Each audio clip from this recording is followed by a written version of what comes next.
ప్రార్థన చేసుకుందాం. పరిశుద్ధుల ప్రేమ గల మా తండ్రి, కృపగల రక్షక, స్తోత్రాలు. అత్యున్నత సింహాసనాసీనుడవు, నీ బలమైనటువంటి నామం కొరకే వందనాలు. ఈ దినం కొరకే మరొకసారి స్తుతిస్తుంటున్నాం. ప్రభువా, మీరు మిమ్మల్ని మేము జ్ఞాపకం చేసుకోవటానికి నీ కృప దయచేయండి. మేము కాదు, నీ ప్రియకుమారుడు యేసుక్రీస్తు ప్రభువును మాత్రమే హెచ్చించగలిగినట్లుగా నీ కృపను కుమ్మరించమని, నన్ను సిలువ చాటున మరుగుపరిచి బలపరిచి వాడుకున్నామని మీ దగ్గర చేతులకు అప్పగించుకుంటూ నీ సన్నిధిని కోరుకొంచు. దేవ, నాతో మాతో అందరితో మాట్లాడి దర్శించమని ప్రభు యేసు నామములో ప్రార్థన చేస్తున్నాము తండ్రి, ఆమేన్. లూకాసు వార్త 22వ అధ్యాయం 19, 20, 21, 22. పిమ్మట ఆయన యొక్క రొట్టె పట్టుకుని కృతజ్ఞతాస్తుతులు చెల్లించి దానిని విరిచి వారికిచ్చి, మీ కొరకు ఇయ్యబడుచున్న నా శరీరము నన్ను జ్ఞాపకం చేసుకుంటకు దీనిని చేయడని చెప్పాను. ఆ ప్రకారమే భోజనమైన తరువాత ఆయన గిన్నెయు పట్టుకొని, ఈ గిన్నె మీ కొరకు చిందింపబడుచున్న నా రక్తము వలనైన క్రొత్త నిబంధన. ఇదిగో, నన్ను అప్పగించు వారి చెయ్యి నాతో కూడా ఈ బల్ల మీద ఉన్నది. నిర్ణయింపబడిన ప్రకారము మనుష్య కుమారుడు పోచున్నాడు గాని ఆయన ఎవరి చేత అప్పగింపబడుచున్నాడో ఆ మనుషునికి శ్రమ అని చెప్పాను. పరిశుద్ధ స్తోత్రాలు. వాక్య భాగాన్ని మీరు ఆశీర్వదించండి. మా వెనుకటి మీరు దీవించండి. సెల్లు చాటును మరుగుపరచండి. నీ వాక్యను బయలుపరచమని మీ దగ్గర చేతులకు అప్పగించుకుంటూ ప్రభు యేసు నామములో వేడుచున్నాము తండ్రి, ఆమేన్. గమనించండి, మనం ఇక్కడ మరి చదువుకున్నటువంటి లేఖన భాగము యేసుక్రీస్తు ప్రభు వారు మరి చివరి దినము, మరి పట్టబడుతున్నటువంటి రాత్రి, మరి ఆ రోజున ఆ పస్కా యొక్క విందు గురించినటువంటి మంచి ప్రస్తావన. యేసుక్రీస్తు ప్రభు వారు ఆ మధ్య కూర్చొని మరి రొట్టెను ద్రాక్ష రసాన్ని తీసుకొని, ఇది నా రక్తం వలనటువంటిది, ఇది నా శరీరం వలన అనేటువంటిది పోల్చి రెండింటిని ఆయన చేతులను తీసుకొని పైకెత్తి కృతజ్ఞతాస్తుతులు చెల్లించి ఆ సంఘానికి కూర్చున్నటువంటి వారికి ఆడ అప్పగించటం, అది ఇవ్వడం, మనం దాన్ని గమనిస్తూ ఉంటున్నాం. ఇవ్వడాన్ని గమనిస్తుంది. అయితే ఆ భోజనం చేసే సమయంలో, ఆ విందు లేకపోతే పస్కా విందు జరుగుతున్నటువంటి సమయంలో యేసుక్రీస్తు ప్రభువారు ఆ రొట్టెను లేకపోతే ద్రాక్ష రసాన్ని పంచిపెడుతున్నటువంటి సమయంలో ఆయన ఒక ప్రవచనాన్ని కూడా మరి మాట్లాడినట్టు, అది కూడా ఇస్కరియోతు యూదాను గురించినటువంటి చిన్న ప్రవచనం మనం చూస్తా ఉన్నాం. 21వ వచనం, ఇదిగో నన్ను అప్పగించు వాని చెయ్యి నాతో కూడా ఈ బల్ల మీద ఉన్నది. అంటే ఎవరి గురించో ఇది మాట్లాడట్లేదు, తెలియని వ్యక్తి గురించి కాదు. 12 మంది తన చుట్టూ ఉన్నటువంటి వారిలో ఒకరి గురించి ఆయన మాట్లాడుతున్నాడు. ఆయన మాట్లాడే ఈ సమయానికి మరి ఇస్కరియోతు యూదా బేరము కుదుర్చుకొని మరి వెండి నాణ్యాలకు మరి అమ్ముడుపోయినటువంటి పరిస్థితి, వెండి నాణ్యాలకు అమ్మేసినటువంటి పరిస్థితిని మనం ఇస్కరియోతు యూదాలో మనం గమనించగలం. ఇది అయిపోతుంది అనండి. ఇక్కడ మనం గమనించాల్సింది యేసుక్రీస్తు ప్రభువు ఒక క్రొత్త నిబంధన. మరి ఇదే 1 కొరింథీ 11వ అధ్యాయంలో కూడా మనం చూడగలం. పౌలు గారు ఇది ప్రభు నాకు అప్పగించినది అని అంటాడు. అంటే ప్రభు అప్పగించింది అని చెప్తూ అంటాడు. ఇది క్రొత్త నిబంధన. ఏంటి క్రొత్త నిబంధన అని అంటే మరి ఆయన శరీరము, ఆయన రక్తము త్రాగడం, లేకపోతే అది క్రొత్త నిబంధన. ఏమిటి క్రొత్త నిబంధన అని ప్రభుని అడిగితే అది ప్రేమించటం, ఇతరులను ప్రేమించటం, తన్ను వలె తన ఇతరులను ప్రేమించటం, నిన్ను వలె నీ పొరుగు వారిని ప్రేమించటం, ప్రేమ. అదే యోహాను పత్రికలో కూడా మనం గమనించగలము. యేసుక్రీస్తు ప్రభువారు మరి యోహాను సువార్తలో కూడా దాన్ని మనం చూడగలం. యేసుక్రీస్తు ప్రభువారు కూడా చెప్పింది, నువ్వు ప్రేమించాలి, నువ్వు ప్రేమించాలి, నువ్వు ప్రేమించాలి. పౌలు గారు కూడా చెప్తారు 13వ అధ్యాయం 1 కొరింథీలో, ప్రేమించాలి. ప్రేమ చాలా శ్రేష్టమైనది, ప్రేమ చాలా విలువైనది. ప్రేమించాలి, ప్రేమించాలి, ప్రేమించాలి. అది క్రొత్త నిబంధన. ప్రియమైనటువంటి వాళ్ళరా, లోకము ప్రేమ లేక అల్లాడిపోతుంది. ప్రేమ దొరకక, ప్రేమ కోసం, దేవుని ప్రేమ కోసం, నిజమైన దేవుని ప్రేమ కోసం, పవిత్రమైన ప్రేమ కోసం, నిష్కలంకమైనటువంటి ఒక ప్రేమ కోసం, త్యాగపూరితమైనటువంటి ప్రేమ కోసం, మరి అరమరికలో లేని, దాపరికము లేని, స్వార్థము లేని ప్రేమ కోసం ఈ యొక్క లోకము వెంపర్లేసుకుంటూ పరిగెడుతూ ఉన్నది. ఎటు పరిగెడుతుందో తెలియని పరిస్థితుల్లోనికి పరిగెత్తుకుంటూ వెళ్ళిపోతూ ఉంది. అయితే నీవు నేను చేయాల్సిన పని ప్రభు ప్రేమను అందించగలగాలి, వారికి ప్రభు ప్రేమను చూపించగలగాలి, వారి దగ్గరికి ప్రభు ప్రేమను తీసుకుని వెళ్ళగలగాలి. వారికి ప్రభు ఏంటో పరిచయం చేయగలగాలి. ప్రభు ఎవరికో తెలియనటువంటి వారికి ప్రభు ప్రేమను గురించి మనం గనక తెలియపరచగలిగితే మనం అనుభవించినటువంటి మేలులే, పరలోకం నుంచి మన హృదయంలోనికి కుమ్మరించబడినటువంటి శాంతి, సమాధానము, దేవుని సంబంధమైనటువంటి పవిత్రత వారు కూడా అనుభవించగలరు. మనం చూడాల్సినటువంటి విషయం ఏంటంటే ఇస్కరియోతు యూదా యొక్క మనస్తత్వం గురించి ప్రభు మాట్లాడుతున్నాడు. ఏమని 21వ లేకపోతే వచనంలో 21వ వచనంలో, నన్ను అప్పగించు వాని చెయ్యి నాతో కూడా బలలోనే ఉన్నది. అంటే చాలా మంది సంఘంలో ఎలాగుంటారంటే తోడేళ్ళలాగా పైకి గొర్రె బొచ్చు కప్పుకున్నటువంటి తోడేళ్ళు సంఘంలోనే ఉంటారు. వాళ్ళ పరిస్థితి ఎలా ఉంటుందని అంటే వాళ్ళు ప్రతిదీ కూడా ఒక ఫైనాన్షియల్ గా ఆలోచిస్తూ ఉంటారు. ప్రతిదీ కూడా డబ్బులతో ముడిపెట్టి ఆలోచిస్తూ ఉంటారు. డబ్బులతో ముడిపెట్టి మాట్లాడతారు. డబ్బులతోనే ముడిపెట్టి చూస్తారు. డబ్బులతోనే ముడిపెట్టి గమనిస్తూ ఉంటారు. వారి మనసు మొత్తం ఎక్కడుంటదంటే డబ్బుల మీదనే ఉంటది. వాళ్ళ మనసు ఎక్కడుంటదండి? డబ్బుల మీదనే. వాళ్ళ మనసు ఏది చేసినా డబ్బుల మీదనే. ఇతను కూడా అలాగే ఆలోచిస్తూ ఉన్నాడు. ఒక ఆవిడ వచ్చిందండి. ఏమొచ్చిందో తెలిసిన ఒక ఆవిడ వచ్చి మరి గమనించగలం. చూద్దాం రండి మత్తయి సువార్త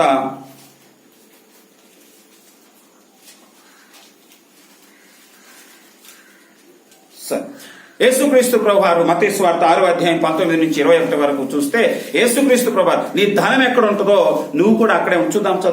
చదువుతారా? భూమి మీద మీ కొరకు ధనమును కూర్చుకొనవద్దు, ఇక్కడ చిమ్మెటయు తుప్పును తినివేయును, దొంగలు కన్నం వేసి దొంగిలేరు. మీ కొరకు ధనము కూర్చుకొనుడి, అచ్చట చిమ్మటైనను తుప్పైనను దాని తినివేయదు, దొంగలు కన్నము వేసి దొంగిలరు. నీ ధనం ఎక్కడ నుండునో అది ఇంపార్టెంట్. నీ ధనం ఎక్కడ నుండునో అక్కడనే నీ హృదయం. మన యూదా అన్న యొక్క మనస్సు కూడా దేని మీద ఉందో తెలుసా? యేసు మీద లేదు. యేసు చేసిన కార్యాల మీద లేదు. యేసు చేసినటువంటి ఉపకారముల మీద లేదు.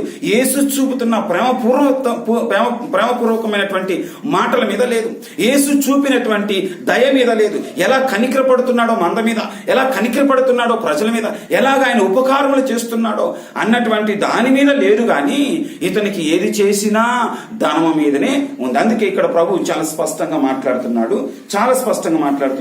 నీ ధనము ఎక్కడ ఉండునో అక్కడే నీ హృదయం కూడా ఉంటుంది. అక్కడే నీ హృదయం. యేసుక్రీస్తు ప్రభు ఒక మాట అంటారు, వాళ్ళు బేదల మీద ప్రేమ కలిగి కాదంట, వాళ్ళు హృదయం అంతే అని అంటాడు. కాబట్టి అతను ఏం ఆలోచిస్తాడంటే, అయ్యో ఈ అత్తరు ఇది 200 దీరానాలకు అమ్మేస్తుంటే పేదలకు ఉపయోగపడి ఉంటుంది కదా అని అంటాడు. అంటే అక్కడ కూడా చూడండి, అందరూ ఏం చూశారని అంటే ఆ వ్యక్తికి దేవుని మీద ఎంత ప్రేమ అన్నట్టు చూసి ఉండొచ్చేమో, ప్రభుని కరెక్ట్ గానే ఆరాధించిందండి అని ఉండొచ్చేమో, లేకపోతే ఈమె కరెక్ట్ గా ఆమెతో ప్రభుతో సంబంధము అని అనుకొని ఉండొచ్చు. కానీ మన ఇస్కరియోతు యూదా అన్న ఎలా ఆలోచిస్తున్నాడో తెలుసా? ఇది పేదలకు ఉపయోగపడి ఉంటది కదా. అంటే నీవు అక్కడ ఉన్నటువంటి కళ్ళెదురుగ్గా ఉపకారములు చేస్తూ లోకం కొరకు తను ప్రాణత్యాగం చేసుకోవటానికి వచ్చిన ప్రవక్త కంటే పేదవాడు తన మనస్సులో పేదవాడు అన్నటువంటి ఆ రీజన్ అంతే. నిజంగా పేదవాడైతే వాడి జీవితంలో ఇంతకు ముందు కూడా పేదవాళ్ళ మీద కనిపించుంటాడుగా. గతం అనేది దాంట్లో ఆ ఒక్క పదం ఎక్కడో దగ్గర కనిపించుంటది, కానీ అది కనబడలేదు. చూసారా? ఆ వ్యక్తి ఎంతసేపటికి ధనము మీదనే, ఎంతసేపటికి. అందుకే మరి మత్తయి సువార్త మనం చూస్తాం, నీ ధనం ఎక్కడ ఉంటుందో నీ హృదయం కూడా అక్కడ. కానీ గమనించండి, అవి చిమట్లు కొట్టేస్తాయి, వాటిని దొంగలు ఎత్తుకుపోతారు, వాటి వల్ల నువ్వు నష్టపోతావు, వాటి వల్ల నువ్వు మనశ్శాంతిని కోల్పోతావు. ఆ ధనం వల్ల ఎక్కువ అపేక్షించినందువల్ల నీ హృదయం కఠినపరచబడుతుంది, సంబంధాలను కోల్పోవలసి ఉంటుంది, తన ఇరుగు పొరుగు వారిని కూడా దూరస్తులుగా లాగా కనిపిస్తారు. ప్రతిదీ కూడా నీకు విరోధం అయిపోతుంది. నువ్వు ఒంటరిగా నిలబడాల్సి ఉంటుంది. ఒక దినాన నువ్వు ఒంటరి అయిపోవలసి ఉంటుంది. ఒక దినాన ఎందుకు ఈ ధనం నాకు ఎంత చెడు తెచ్చిందని బాధపడాల్సినటువంటి దినం కూడా వస్తుందేమో. కానీ ధనం మీద మనం వ్యామోహము ఉంచుకోకూడదు.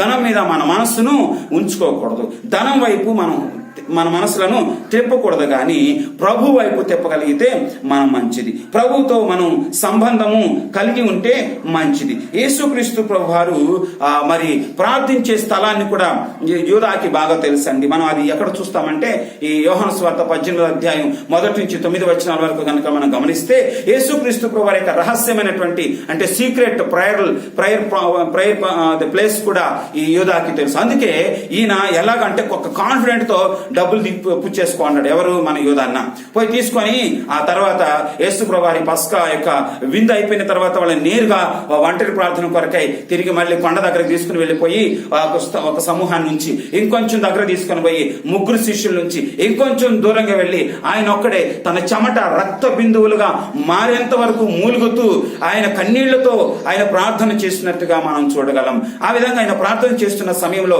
సమయం గడి అయిపోయిన ఆయన నిర్ణయించిన సమయం ఆయన ఏర్పాటు చేసుకున్న సమయం అయిపోయిన తర్వాత యూదా రాని వచ్చాడు. వచ్చి తను పట్టుకొని పోవటాన్ని మనం గమనిస్తుంటున్నాం. ప్రియమైనటువంటి వారులారా, యేసుక్రీస్తు ప్రభువారు నిర్ణయింపబడినటువంటి సమయం అని మనం చూస్తూ ఉంటున్నాం. యేసుక్రీస్తు ప్రభువారు నిర్ణయించినటువంటి సమయం ఇక్కడ చూద్దాం రండి. మరి యోహాను సువార్త 10వ అధ్యాయంలో ఒక మాట మనకు కనిపిస్తుంది. 18వ వచనం చదవండి.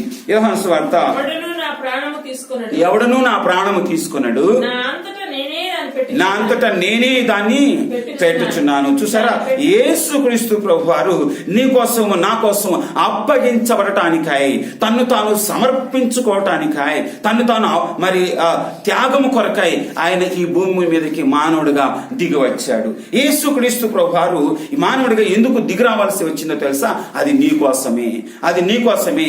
ఎవరు ఆయన బంధించలేరు, ఎవరు ఆయనను పట్టుకోలేరు, ఎవరు ఆయనను సిలువేద్దాం రాని అంతకుముందు ఎన్నో ప్రయత్నాలు ఆ విధంగా జరిగాయి. కానీ అది ఆయన నిర్ణయించిన సమయం కాదు. కానీ యేసుక్రీస్తు ప్రభువారు తండ్రి అయినటువంటి దేవుని చిత్తానికి అప్పగించుకున్నాడు. అందుకే ఆయన చేసిన ప్రార్థనలో మనం దాన్ని గమనించగలం. ప్రభువా తండ్రి, ఈ గిన్నె నీ చిత్తం అయితే నా దగ్గర నుంచి తొలగించు, ఆయనను నీ చిత్తమే సిద్ధించును గాక.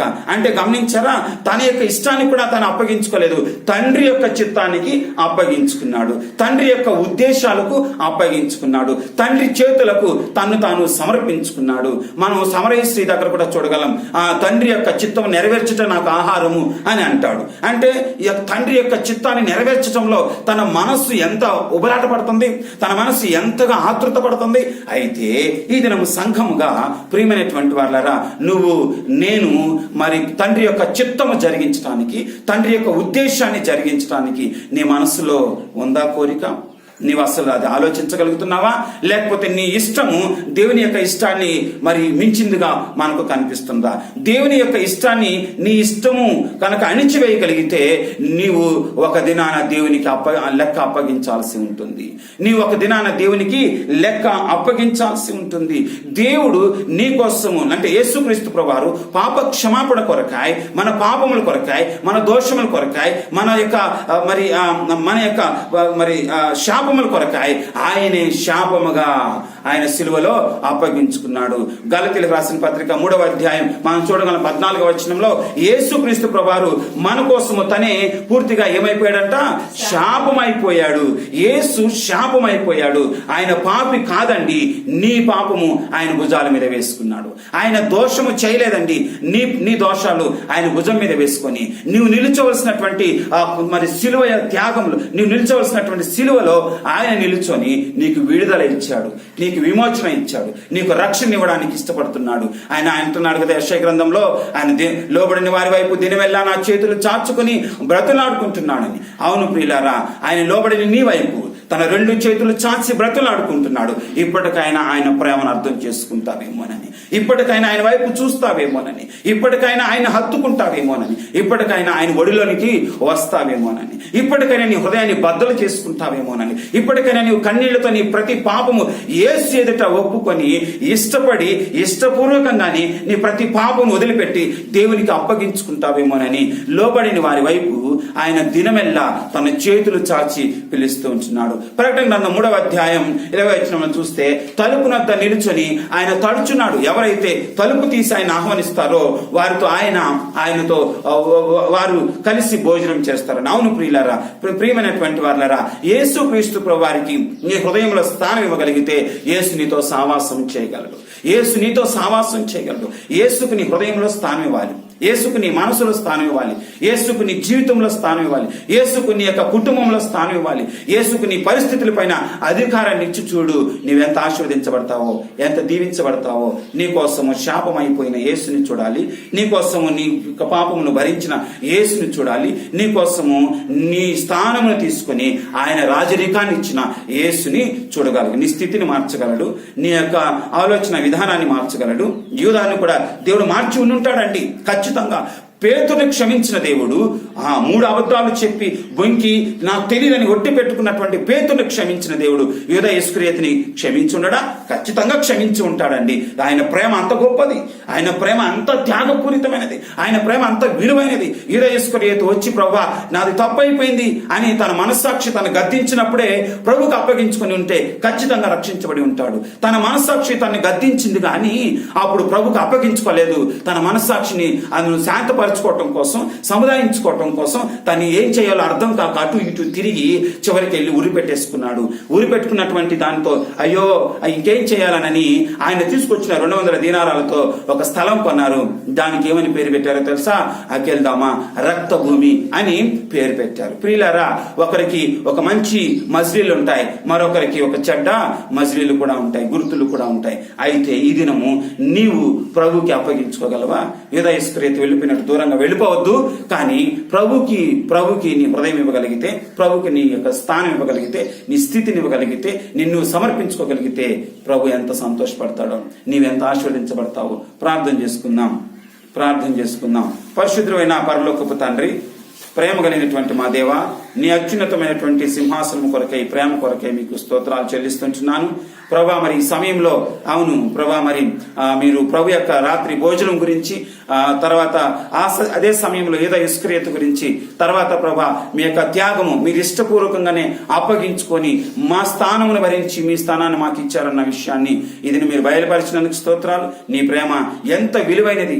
అంతగా అప్పగించుకొని తాను మనస్సాక్షిని సముదాయించుకోలేని యూదా ఇస్కరియోతును కూడా నీ మనసు వెంబడించింది అని అంటే ఎంత గొప్ప మనసు ప్రభా నీది, ఎంత గొప్ప హృదయం ప్రభా. ఈ విధంగా ప్రేమించగలిగిన వారు ఆకాశము క్రింద భూమి పైన ఏ ఒక్కరు కూడా కనిపించలేదు. గతంలో లేరు, ఎప్పటికీ ఉండరు, ఇప్పుడు కూడా లేరు ప్రభా. నీ ప్రేమకు నిజంగా మేము సాగిలపడుతున్నాం, నీ ప్రేమకు నమస్కరిస్తున్నాం, నీ నామాన్ని ఘనపరుస్తూ యేసుక్రీస్తు ప్రభు నామంలో వింటున్న వారిని ప్రభు అందరిని మీరు ఆశీర్వదించి దీవించి బలపరిచి మీ దీవెనతో వారిని నింపి బలపరచమని ప్రభు క్రీస్తు యేసు నామములోనే ప్రార్థన చేస్తున్నాము తండ్రి. ఆమేన్.